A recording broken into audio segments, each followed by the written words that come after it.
Hey, this is Coach Kita Busse with 180 Firearms Training, joined today by Anthony Stephen Malone, and I will let you do your intro. Welcome to the 180 Firearms Training podcast.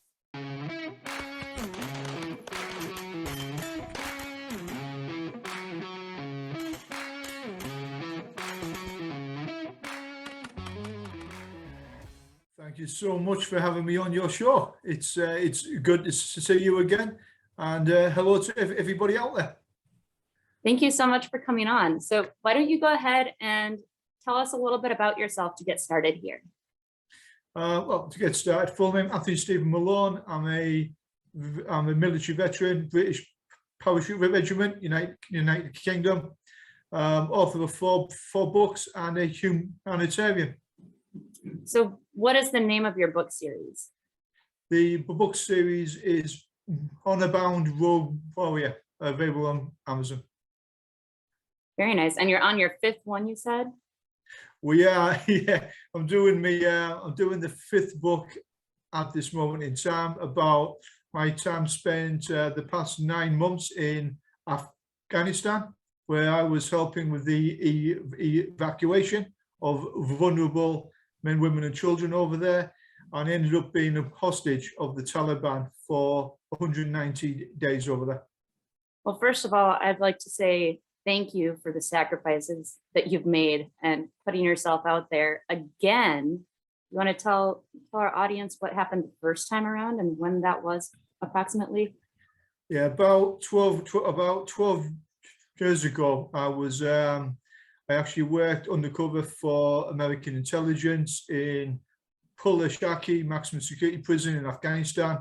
I was undercover in that prison for a three-year period of time, which myself and my team were able to feed information back to American intelligence and Western intelligence to actually help save the lives of a lot of American, British and Western soldiers. So the first time around, you were undercover working with the US CIA. Yeah.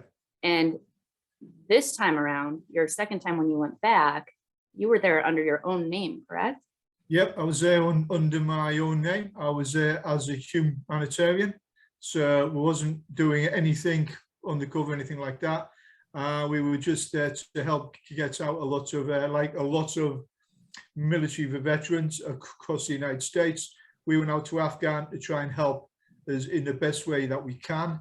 The reason why I went out myself personally, I received a lot of telephone calls from people that I knew over there, my former drivers, interpreters, and they had no way of getting out. And a lot of these young gentlemen have got young families now.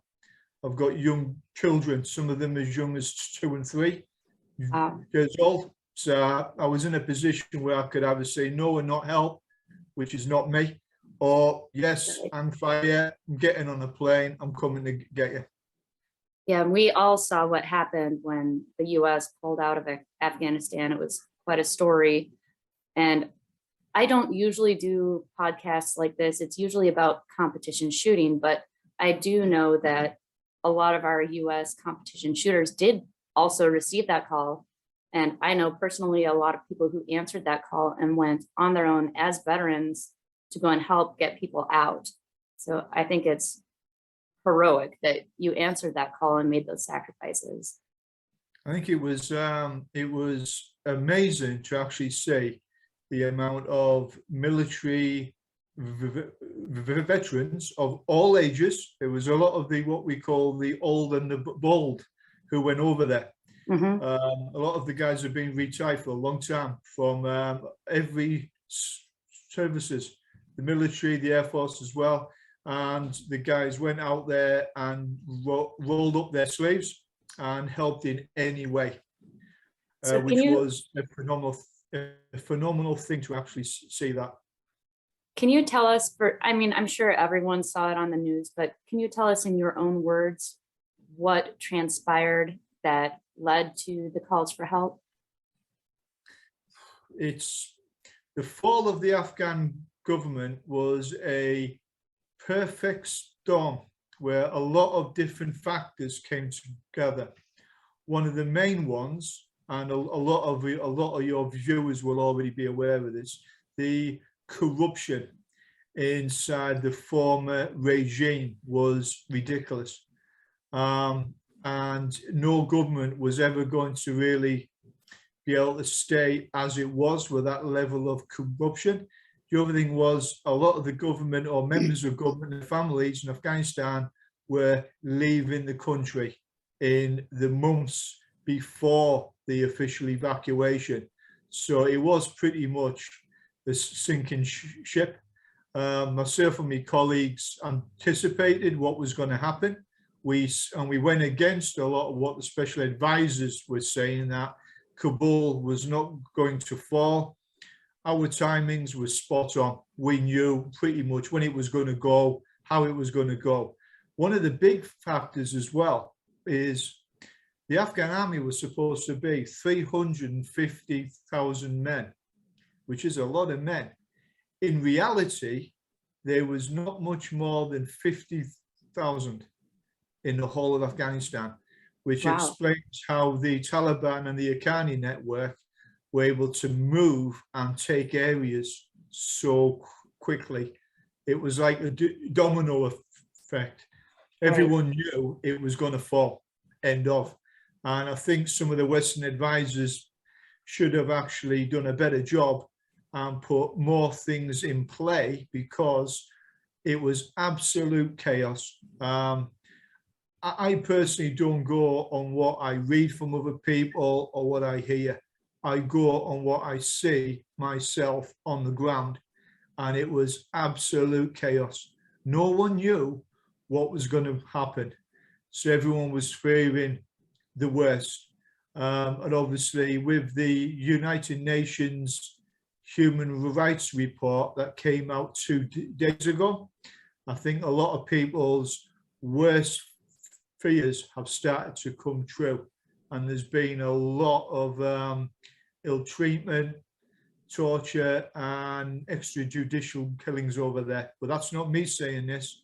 An official UN report was released 2 days ago, and it hides everything. So at the moment, Afghanistan, it's still a problem. There is a lot, there's over 700 British passport holders, British nationals, who are stuck in Afghanistan. They cannot get out. And contrary to what the press are writing, there's also a lot of American passport holders who are still there in hiding. And it isn't a couple of hundred either.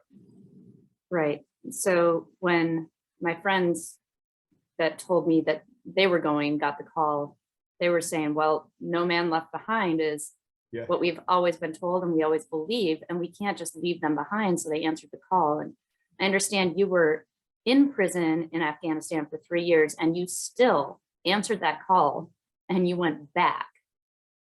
Well, it was a very good friend of mine, and godfather to his children and his 3 children. I wasn't going to just leave them there. So again, against what my better judgment should have actually been, I was one of the few who was able to get into Afghanistan at that time, because I've got over 22 years experience in and out of just Afghanistan. 32 years experience in hostile environments. I know the culture, I know the country well, and we were able to go to Uzbekistan, travel overland into Afghanistan, then a 12-hour overland trip from the border of Uzbek all the way down to Kabul. So it wasn't an easy way of getting in, but it worked. It was fairly safe. But when we got to Kabul, it was a very different environment to what I remember it as. Okay, and you actually went in legally. You had all the documentation in place to go and extract these people. Can you tell us about that? Yeah, well, there's an amnesty. Now, the Taliban leadership have acknowledged and have put the statement out that there is an amnesty for people who wish to leave. Now, that's what Western media have reported on. The amnesty, in reality, And these are the words of some of the heads of Afghan intelligence and senior members of the Taliban I have personally sat down and had conversations with. The amnesty is a little bit like this. It's a bit more like guidelines. It doesn't hold for everybody. Anybody who has been working for the former regime or the US military, it looks like they will be detained and I believe the word is interviewed. I'll leave it up. Interviewed. That was what I was told by a senior member of the Taliban, who was one of the head of foreign affairs there. In reality, the Taliban, this is where it gets very complex. A lot of your viewers and yourself will understand this. The Taliban is an umbrella which is put over the name Taliban, is a lot of tribal elements and groups coming together. The Taliban is not a cohesive or all-in-one government.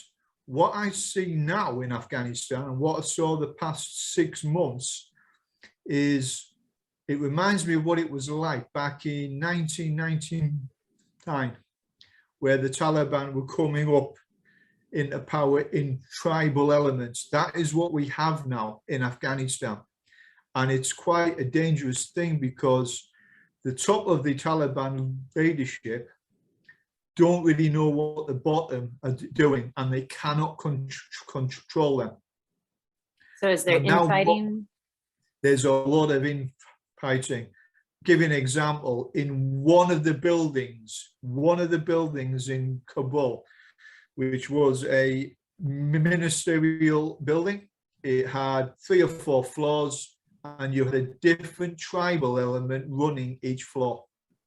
That's one building. Wow. You think about expanding that on how much Kabul, Afghanistan, the whole of Afghanistan, it started to splinter off. It's at a crossroads now where people are going to either start coming together at the table, which I hope they do, and they start to talk, or within 6 months, Afghanistan will be at war internally, and there will be a civil war internally. Now, I hope that does not happen, but people have got to understand how much of a volatile and dangerous situation it is over there at the moment. I am not pro-Taliban. I am pro-Afghanistan. I think a lot of the young people in Afghanistan who have stayed deserve a little bit of peace and stability. The country's been at war for over 40 years. That means people who were in the 40s have never known a day of peace in that country. I want people to have a think about that one. So it would be nice to see, if possible, people coming to the table from multiple tribal systems. And I understand how Western leaders don't want to recognize the Taliban as a legitimate government at this moment in time. I understand that. I'm not here to talk about that. But we have to ask ourselves in the West a very, very important question. Can we afford not to engage with the Taliban, not to talk to them, not to open up a dialogue? We don't have to recognize them, but we do need to talk to them, because remember, there is thousands of Western nationals still in the country. Like it or not, we need the Taliban's help, or their leadership's help, to get them out. Right. So I know that might not be a popular thing to say, but the truth is that what I've just mentioned there. All right, so you went in under your own name legally to help these people get out, and then you were captured. Can you tell us what led to the capture itself?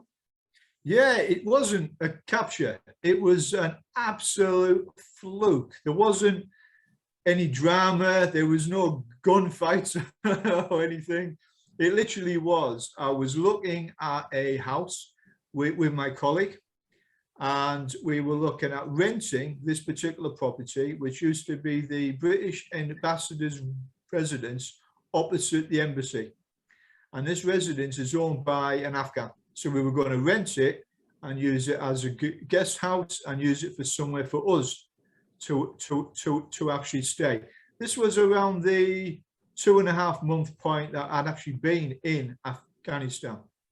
So December last year, some Taliban approached us. Now, we were with senior members of the Taliban at this point as well, because we were being escorted around and showing this property. But another element decided to approach us and ask us to show our identification, which we did. We had our passports, our entry stamps into Afghanistan. We also had the letters and identification officially from the Afghan Minister of Commerce.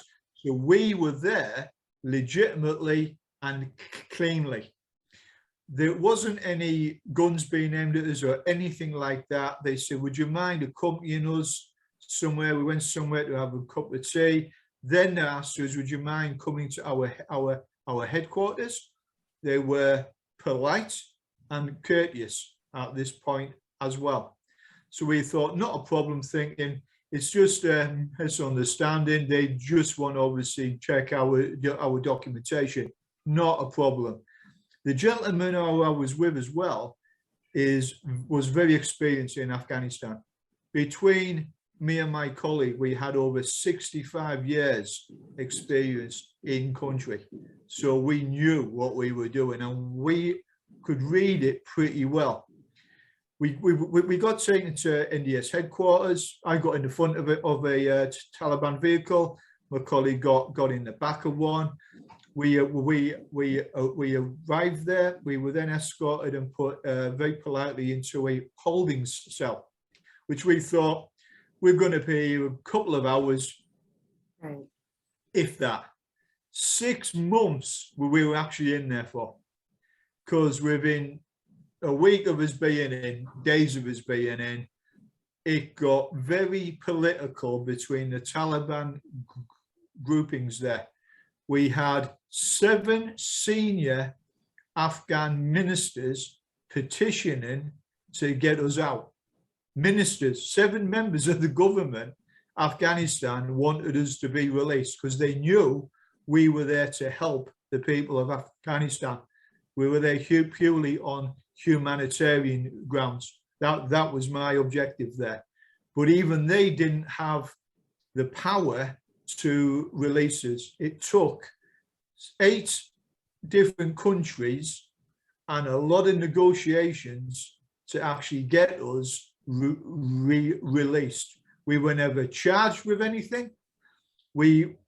It was just absolute madness. But we were there for 6 months. In that time, some of the treatment I received was quite harsh, and I'm going to put that down to a overzealous or rogue element part of the Taliban, because they weren't very happy when they found out who I was, obviously. And right or wrong, this guy came in to interrogate me, didn't really know what he was doing. And I gave him a little bit of attitude, which didn't help the situation.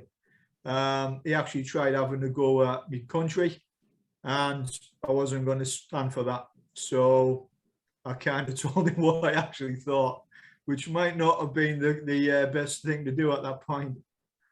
So the moral of the story here is don't have a cup of tea with the Taliban. I say that very tongue-in-cheek.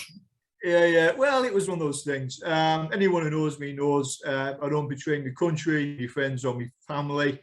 This particular guy was having a pop at former soldiers, veterans, our country and all that. And this was the interrogator. At the same point, when he was trying to interrogate me on a different day, senior members of the government would come in and speak to me. They were very polite, very courteous, and they did not know what the interrogator was actually doing behind the scenes with not just myself. They were ill-treating and beating Afghan prisoners in that facility. As soon as the hierarchy found out about this, they put a stop to it. So, but it's just another example that the top didn't know what the bottom was actually doing. So it was a bit rough for myself and other people. We persevered, we got on with it, and we are here to tell the tale. So at the time that you were very first interviewed, I say with air quotes, they didn't know at that time that you had been there previously undercover, correct? They didn't have a clue. It was actually someone quite senior in the government who came to see me, which we would call a diary moment. And he went, "I've just found out who you are." Oh boy. And he went, how'd that go? Yeah, I went, "Well, I don't know what you're talking about. What do you know?" And he told me everything. I said, "Yeah, that's me. Absolutely. I'm proud of everything I've done and I stand by everything." His reaction was, this is a very senior member of the Taliban. His words were translated, "I'm very proud of what you did because you saved a lot of Afghan lives as well as American and British." And that was one of the senior guys there. Wow. So he said, whatever has happened before October 2021, he said, it's closed. That chapter is finished and we've put that to one side. So I was quite relieved at that point. And you probably didn't know which way it would go. I actually had a rough idea because I've got what I would call contacts within the Taliban as well. And the reason why I went there, and I was very upfront and honest with a lot of people there, I said, I'm coming in, I'm going to help these people, I'm moving some families, there's some children I have a personal connection with, I want them to be moved to safety. And if they can get a visa, which they did, they were then moved to the United States, and some others were moved to England as well. So it was a kind of a very unusual situation to be sat opposite what would have been our enemy, right? The weeks before. But so I said, the Taliban leadership is very splintered, and the guys at the top have got to start to control and mentor a lot of the people under them as well, because there's some younger members of the Taliban who are very switched on, very educated, who have got a voice, and some of them, the leadership, have got to listen to them, because the younger ones are the ones who do not have a problem with girls going to school, and that could be a key point in the near future. It's the older hardliners who want to take it back in time. Not all of them. There's some very forward, progressive thinking people over there within the government. The progressive side of things I personally saw with the Haqqanis. I actually met personally a number of the Haqqani network, senior members of the Haqqani family in Afghanistan. And they were polite, courteous, perfect English, very forward thinking. But that's the Haqqanis who also come under the umbrella at the moment of the Taliban. So it'd be very interesting to see what members of the Haqqani family are going to do now in the next couple of months, because Sirajin's the interior minister of Afghanistan, and other members of the Haqqani family are also holding senior positions. So I understand that they're one of them is on the FBI's most wanted list. I'm not here to talk about any of that, but what I will say is sometimes you need to sit down at a table and talk to people, because I still stand what I said earlier. can we afford not to talk to these people now? Yeah, they have our people. Well, they have our people, but they have our people in a big way. We caused massive problems, and there was only 6 British nationals and 1 American. You imagine if an element or a rogue element was to grab 20, 30, or 100 foreigners, it's a problem. So in my opinion, we need to deal with this before it becomes a problem. And speaking to certain members of senior Afghan Foreign Affairs, they are willing to sit down at the table and have a conversation. So it's a good place to start. It might not accomplish anything. It is worth a try. Yeah, for sure, to get our people out. Yeah. So you were in prison overall a total of 3.5 years. What do you do in your day-to-day to get yourself through that, to get through the next day and the next day and the next day?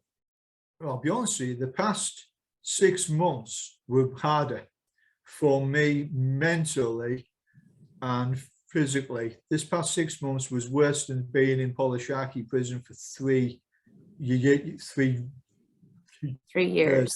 It was a difficult one because it was absolute chaos. No one knew what was going on. And unless you know what the problem is, very difficult to resolve it. The mindset, anyone who knows me, who has ever worked under me on any of my teams, always knows, always positive, always looking on the bright side. I've got a very dark sense of humour. I'm obviously former British airborne, so I will have a dark sense of humour. And it's just a case of you pick each other up. You all get your bad days. I don't care who it is who's going to go through this. You get your good days, you get your bad days. All you do is you work as a team, pick each other up, move forward, stay positive. Was there times where I thought I might be taken outside and shot in the head or executed? Hell yes. There was some strange days there. But in the day, you can't let something like that get on top of you.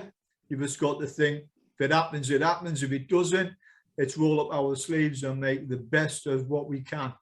It's all about mindset, positive mindset, positive attitude. You've got that, you can accomplish pretty much anything. So what did you do to pass the time as you went in there thinking, well, it's going to be hours, and then it's a day, and then it's more days, and then it's weeks. What did you do to pass that time? Well, I actually read. We didn't have a lot of books in there. We did have the entire series of Harry Potter. Oh, that's a great series.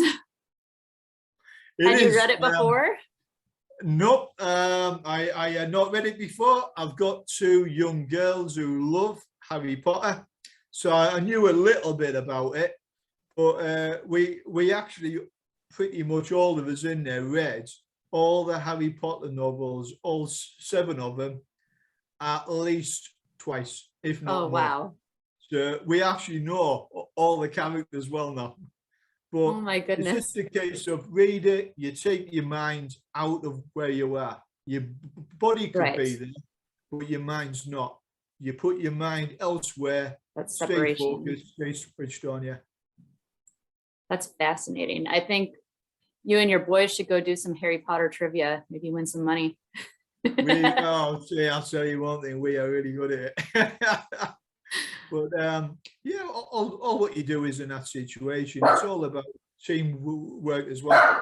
I was lucky to be in the same cell a lot of the time with a colleague of mine, and we've known each other for a long time, so we knew everything about each other. So it was actually great. There was a time, I think it was a 70-day period, I got put in solitary.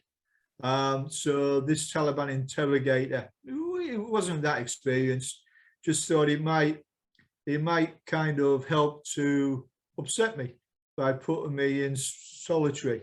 Oh, Had the complete opposite effect to what he actually, to what he thought. Then after 70 days, he came in asking, do I want to move back in with the others and all that. And we're all in a corridor, all next to each other. So all of us can talk through the doors to each other. I turned around to the interrogator and said, no, I want to stay here. I'm actually happy in solitary. Oh, and he was not happy with that. He was like, get him out of here, back in one of those cells now. oh my goodness. So you kind of played a little bit of a mind game back on them. Yeah, I've kind of got the old Afghan thing still going at this point in time. Like, That's awesome. So what was it that led to your release? You said it took several countries 6 months to get you out of there. What was it? I mean, I know they were under amnesty, but you said it's not really a true amnesty. So what led to your release? well, firstly, I would like to thank the president, your president, because in a statement from the White House, he never named any of us, but he requested that the Taliban release the British nationals. Now, that was a nice thing to actually do, given the fact we are British, we're not American. But that did have quite a big impact. And we actually had 7 other countries, 8 countries, who came to the table and actually helped in any way, either large or small. They actually helped the British Foreign Office, who done an incredible job. I've got to say that this was a young team from the British Foreign Office who rolled up their actual sleeves, and given the fact they didn't know who to talk to, what to say, how to deal with any of this, because it was a mess, they managed to get a result on it, used every contact that they could possibly get, and they secured us being taken to the actual airport, where we were met by a friendly country, and then we were flown out of Afghanistan. Okay, so what was that like for you? Did you go straight home, or did you have to do some debriefing? What happened right when you got back? This was quite unusual because we went from Afghanistan commercially to Dubai. The Foreign Office put us in a VIP lounge. All 5 of us then put on another commercial flight back to Heathrow, England, where the Foreign Office had arranged that members of our families could meet us in private rooms at the actual airport. Oh, wow. Which was a really nice thing to actually do. They didn't have to do that. So they kept us away from the press, the television, everything. They just got us into the private rooms, met our families, and they let us leave by a back door out of the airport. So it was really nice for the families, because this has been quite stressful for all of us, but it's been very stressful for all the families, the wives and the children and all that as well. So I've got to say, credit due where it's due on this one. Members of the British Foreign Office, I won't name you. You guys know who you are. Incredible job, and thank you. So you have children. How old are your daughters? I've got 2 daughters. One is 11 and one is 14. Oh, wow. And you said they're getting straight A's. Yeah. So how did they handle all of this? They handled it. They handled it okay. I was able to make some telephone calls while I was in there, not for very long, maybe every 3 weeks, 4 weeks. I was able to make a 5-minute call home. I spoke to my family, spoke to my children, and just said, obviously I'm over here doing what I do, helping people. I hope you guys are working hard at school. I said, stay focused on your schoolwork and I will be out of here shortly. I didn't know that, but obviously I was trying to look on the positive and said, and I will see your grades when I come home. So they better be good. So I think for a lot of people, the hardest part of going to Afghanistan or whatever country it is coming back. Did you have an adjustment period to go through first coming back, or did you just kind of jump right in and were happy to be home and everything was good? I think it's important to try and get back to normality as quick as you can.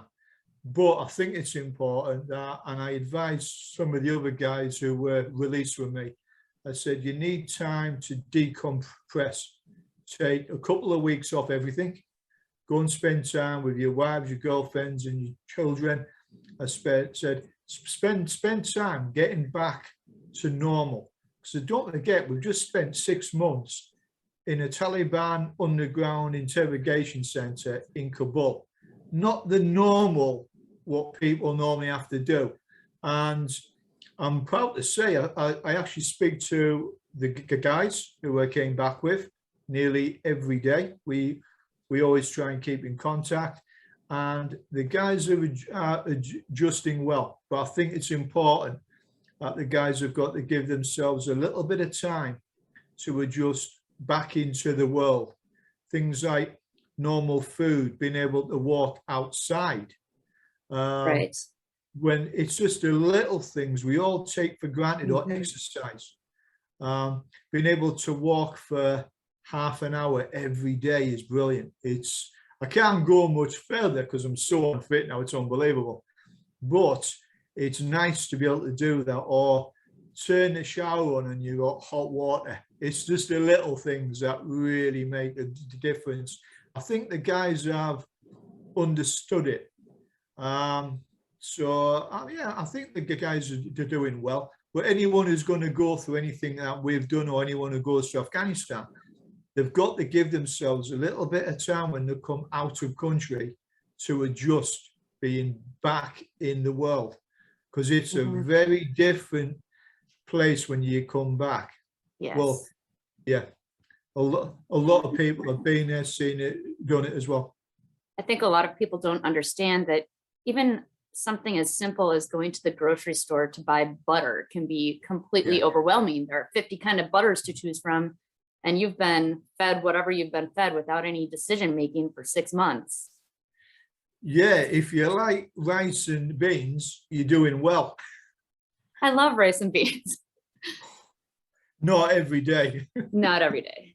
It can get a little bit repetitive after a while. Right. But yeah, I think what you said there, it is very overwhelming for a lot of people when they first come back. I think it's very difficult for a lot of them to be able to be around people, Other people as well. Right. But fine. So tell me about the people you were able to help. What changes have you brought to their families? We managed to get over 400, in excess of over 400 families out. Vulnerable people, a lot of children in that number as well. We're able to get them out, get them to a safe country, get them visas to a Western country. They have now come to those countries. I'll give you a couple of cases in America and the UK. We've got them settled in their own properties. The kids are at school as well, and they're settling in. The languages, they're coming on leaps and bounds with English as well. And they actually all look as if they're going to be okay. It's a bit like us when we come back.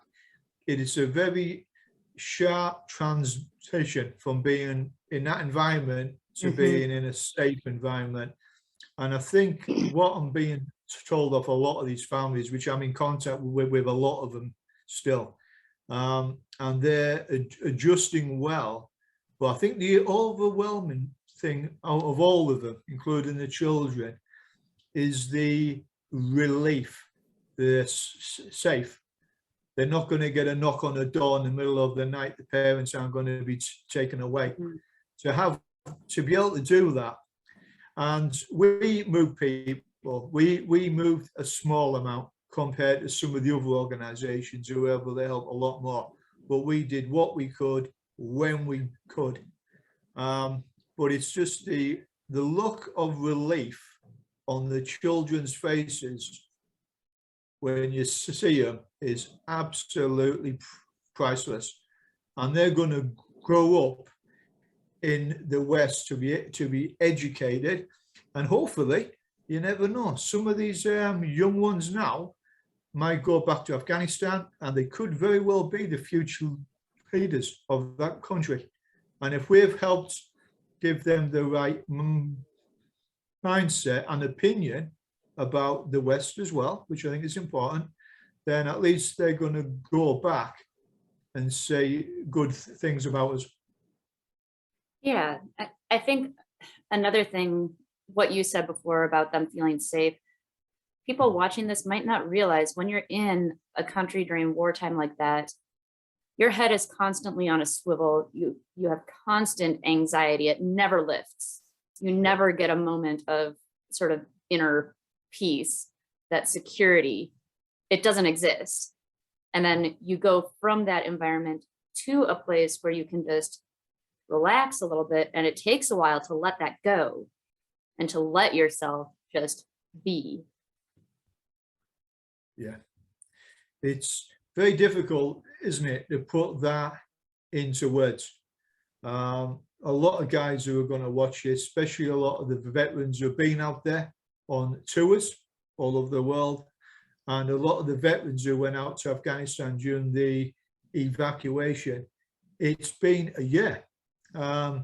Next month is the year anniversary that American troops pulled out of Afghanistan, and the past year has went so quick, unbelievable.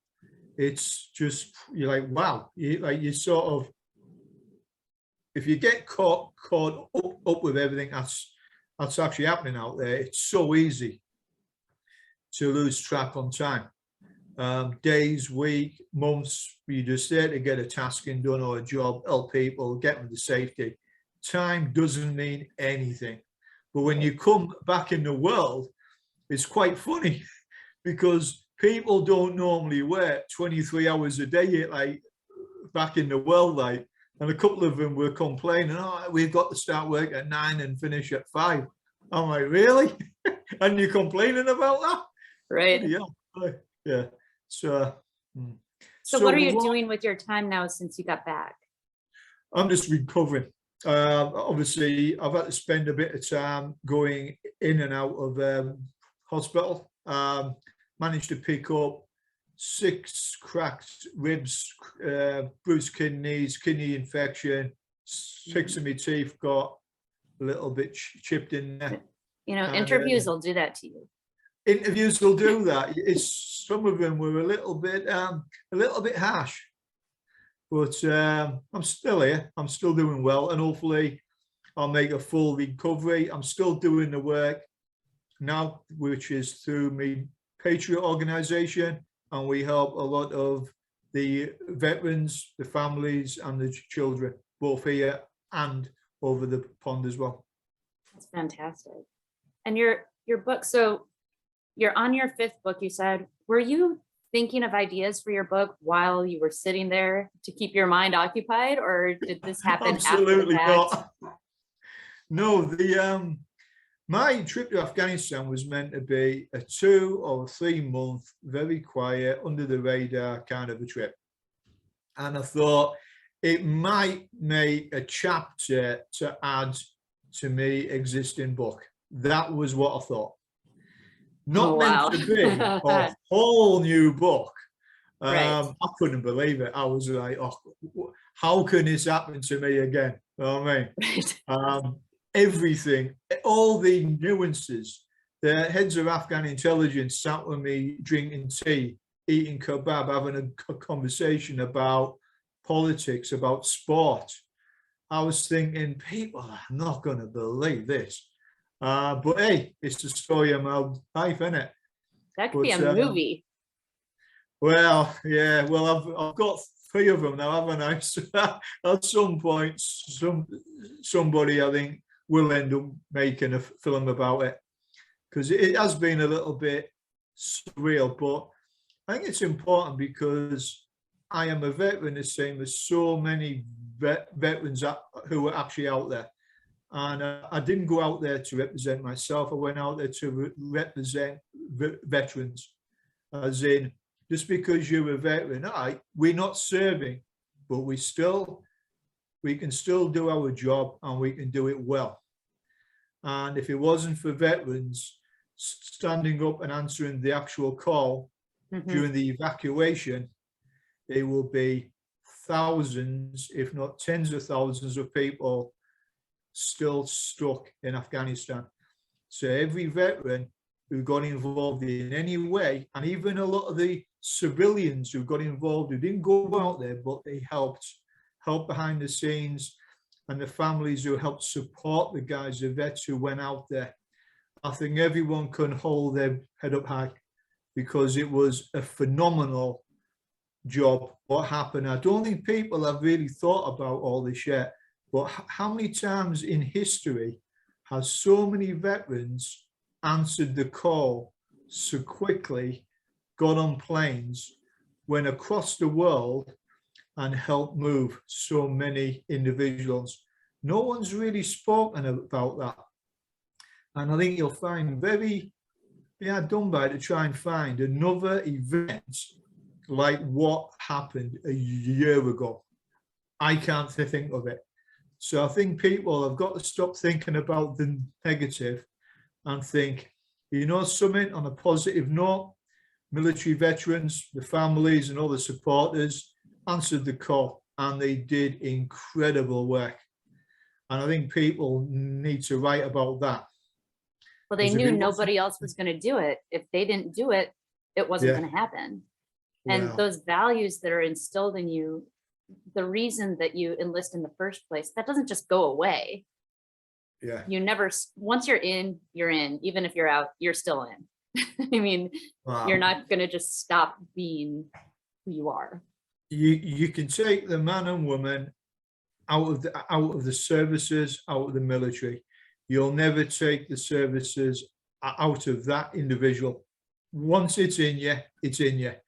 And as soon as a couple of veterans stood up, answered the call, everyone just went, right, how can we help? It isn't a case of can we help, or maybe we'll think about it. It was phenomenal. It was just great to see, because a lot of my brothers over in America from 101st Airborne, the Rangers, Special Ops, they just got on aircraft and went straight over there. It was brilliant.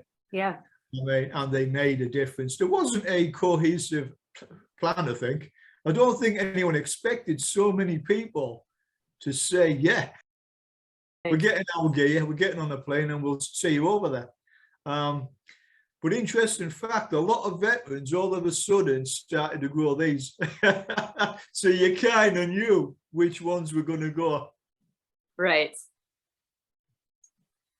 So can you explain to us where things are at now and what you think is going to happen or should happen moving forward? Because obviously we still have people there who still need help and we can't get them out.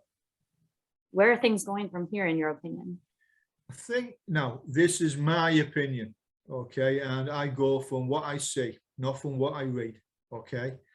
And I understand that Afghanistan politically is a bit of a dirty word at the moment. People don't want to talk about it. Not vets, politicians, okay?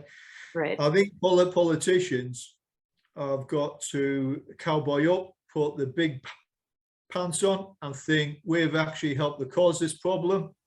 We need to be part of the solution of it. It was humiliating. I've got my opinion.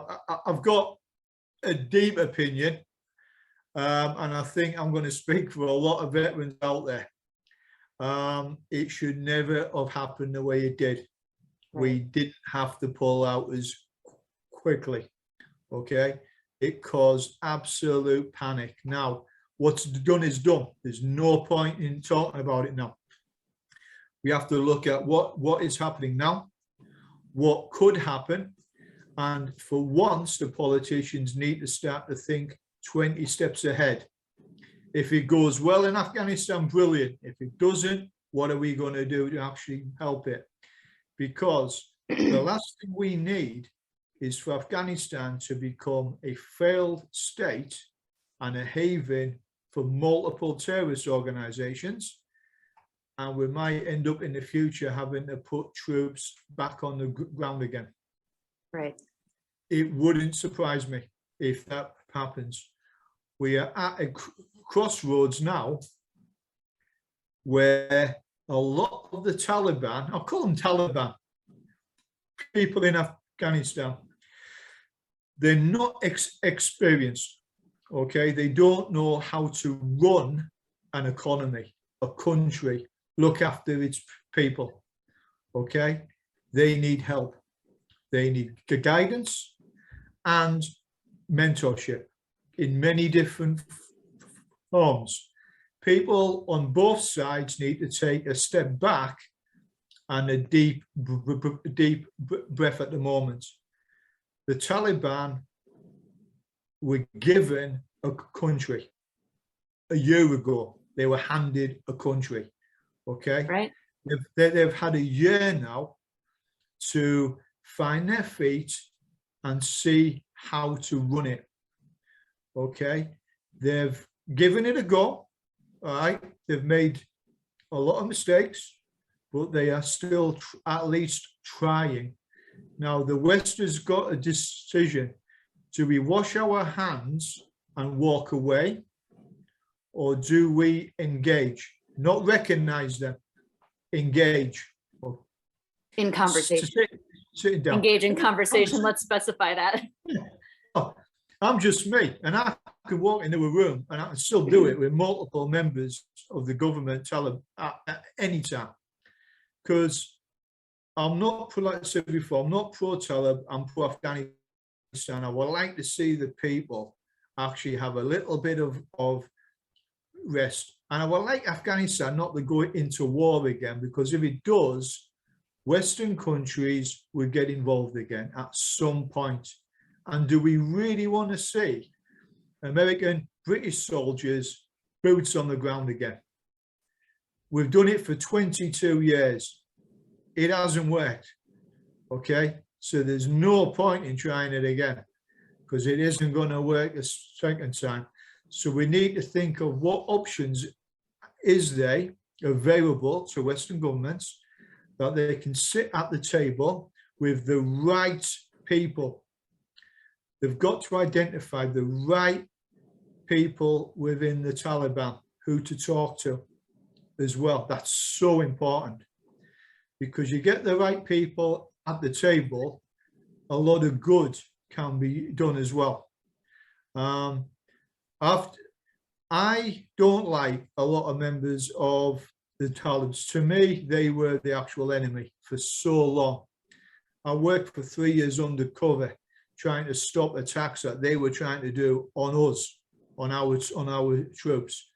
So for me to say we need to get to the table with a pen, not a weapon, it's not an easy thing for me to say that, but I'm saying it because the alternative is the table goes out the window and we end up with an insurgency, multiple terrorist organizations. So people need to really take a long and hard look at this and think, where do we want to be in 10 years' time? That's what we have to really have a think about. But I'm not a politician. That's just my opinion. And I think too many soldiers in America, Britain and coalition forces lost their lives in Afghanistan. Some good's got to come out of that. I don't believe all the people I know, all my friends, lost their lives from nothing. So it would be nice if Afghanistan did calm down and it did become an inclusive, stable government in the future. That in 10 years' time, we can look back on all the anniversaries of all our friends that were killed out there. I think, you know something? It's not great. We wish nobody died, but they did. But it would be nice that they actually died for something. The politicians have got to think about that. It's not the politicians who actually bleed on the battleground. It's us. It's the soldiers. I mean, so I think the politicians need to take a step back and have a long and hard think about this. Hopefully, cooler heads will prevail. Get to the table, have a conversation. You know, it's interesting how you see the people and you genuinely care about the people. I know a lot of people who are put into a wartime situation see the opposition as almost subhuman. They're the enemy. They don't see people anymore. And I think a lot of people do that as sort of a self-defense mechanism in order to be able to do what they have to do. But you never gave up seeing human beings and genuinely caring for these people, not as the enemy. I think when you get, I'm 50, I'm 50 years old, past 32 years I've spent in hostile environments. And in Afghanistan in particular, I have seen the worst in humanity, but I've also seen the best in humanity. And that's important. It's very easy to go to the dark side on all of this. Right. Very easy to do that. Seen a lot of veterans who have done that. You've got to look beyond that, because there's always good in every situation. And violence encourages violence. It breeds it. And in Afghanistan, it's interbred generation. It's there. The circle of the violence, unless that circle of violence and hatred is broken, you ain't going to stop it, and it's going to turn into something ugly as well. And I've seen ugly. And don't get me wrong, I've sat in meetings with people across the table from me, but it takes a lot not want to show your emotions, your feelings. I sat across the table from one particular guy that I know had killed a lot of British soldiers, all right? And I'm a former British soldier, so I wasn't happy. But you've got to look beyond it. I lost people, he lost people. The guy to my right was an Afghan Taliban commander. He had lost 9 of his family, including all of his sons. So let's just get this into perspective. I wasn't happy. He was not happy. Right. He didn't want to be at that table, but he did. He sat there, and at the end of it, we shook hands. And he said, I look forward to our conversations in the future. And he's one of the gentlemen who's pushing to get the West to the table. Now, if he's willing to do that, there's no reason why we can't. Because how many people out there, if they'd lost 9 family members, would be willing to sit at the table of the enemy? Not many. Right. Well, that's the kind of some individuals that they have who are willing to talk. So if you've got people like that who are willing to come to the table, and they are genuinely wanting to talk as well. They don't want war. They want their great-grandchildren to grow up not in a war zone.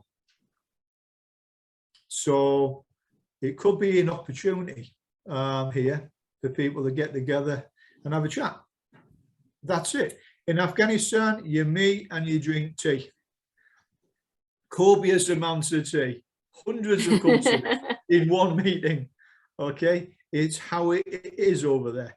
But I think some of these Western, I've seen some of these government advisors, they need to get people with them to advise them on the culture, Right. what is acceptable and what is not, because I've seen some very basic mistakes made by Western government advisors coming into meetings, and they've destroyed the meeting before it even starts.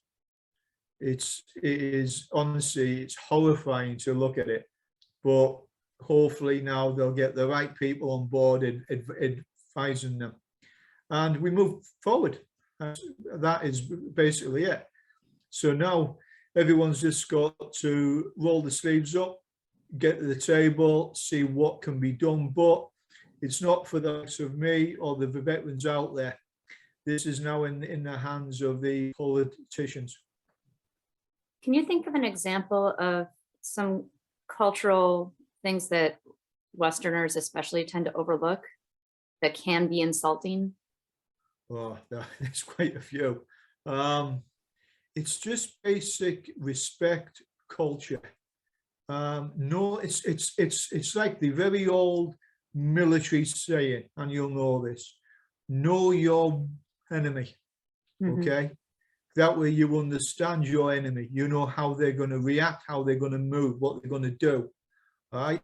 Now, we're not in a battle now. We're not at war. Principle's still the same.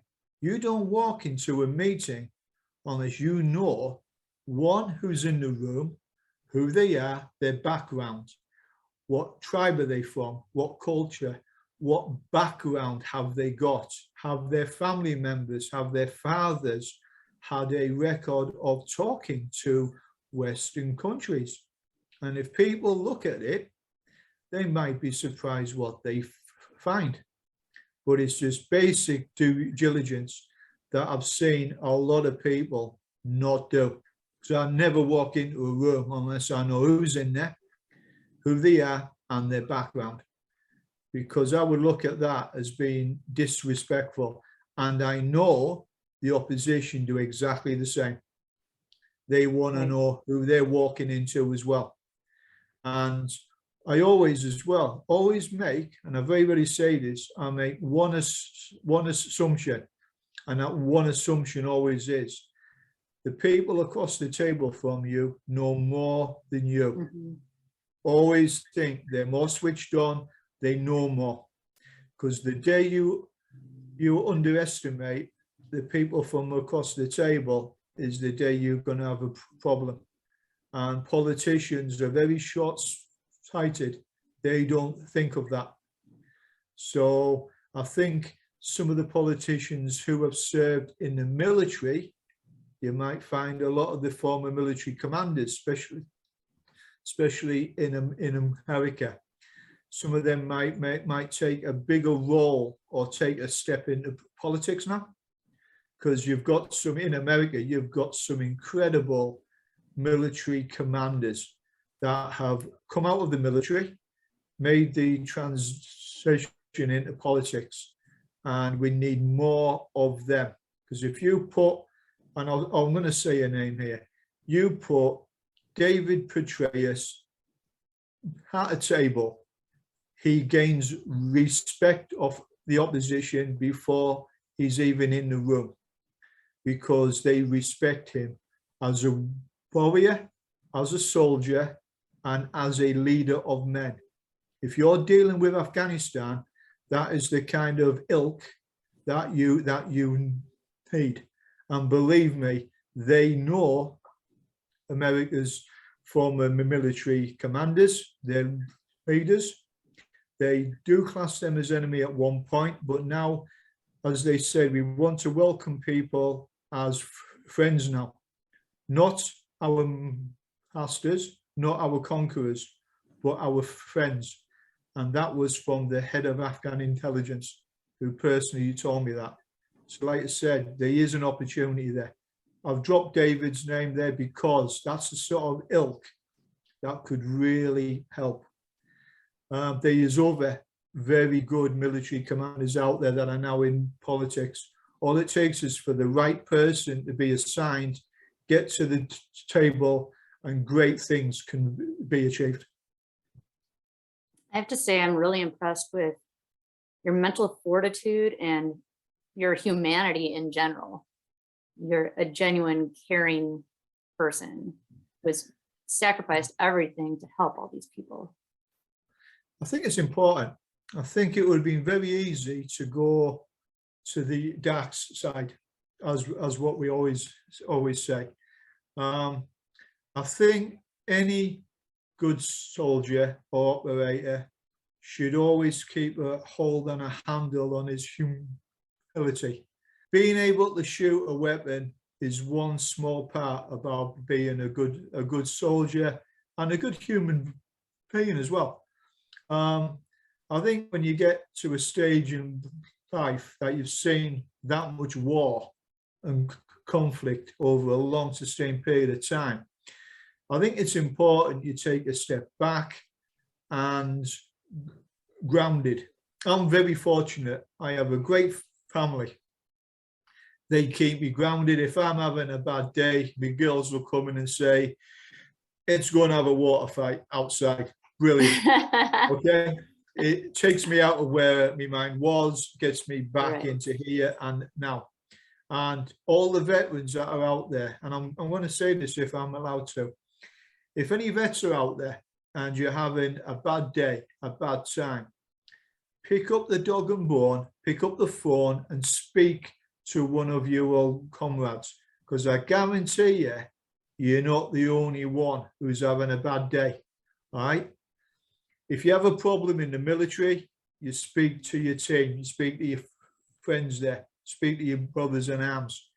Just because you're out and you're a veteran hasn't changed it. You got a problem, speak to the guys, go around, open a bottle of bourbon, have a good conversation, put some music on. All right. Have a think about it, gentlemen, because over the past year, we have lost a lot of guys, a lot of veterans that went to the dark side. Okay. You don't have to do it, lads. Okay. And it's normally the strong ones that you would never expect as well. We all need help occasionally. We all have our bad day occasionally. Hell, even I get a bad day occasionally, and it is only occasionally, but I do get them.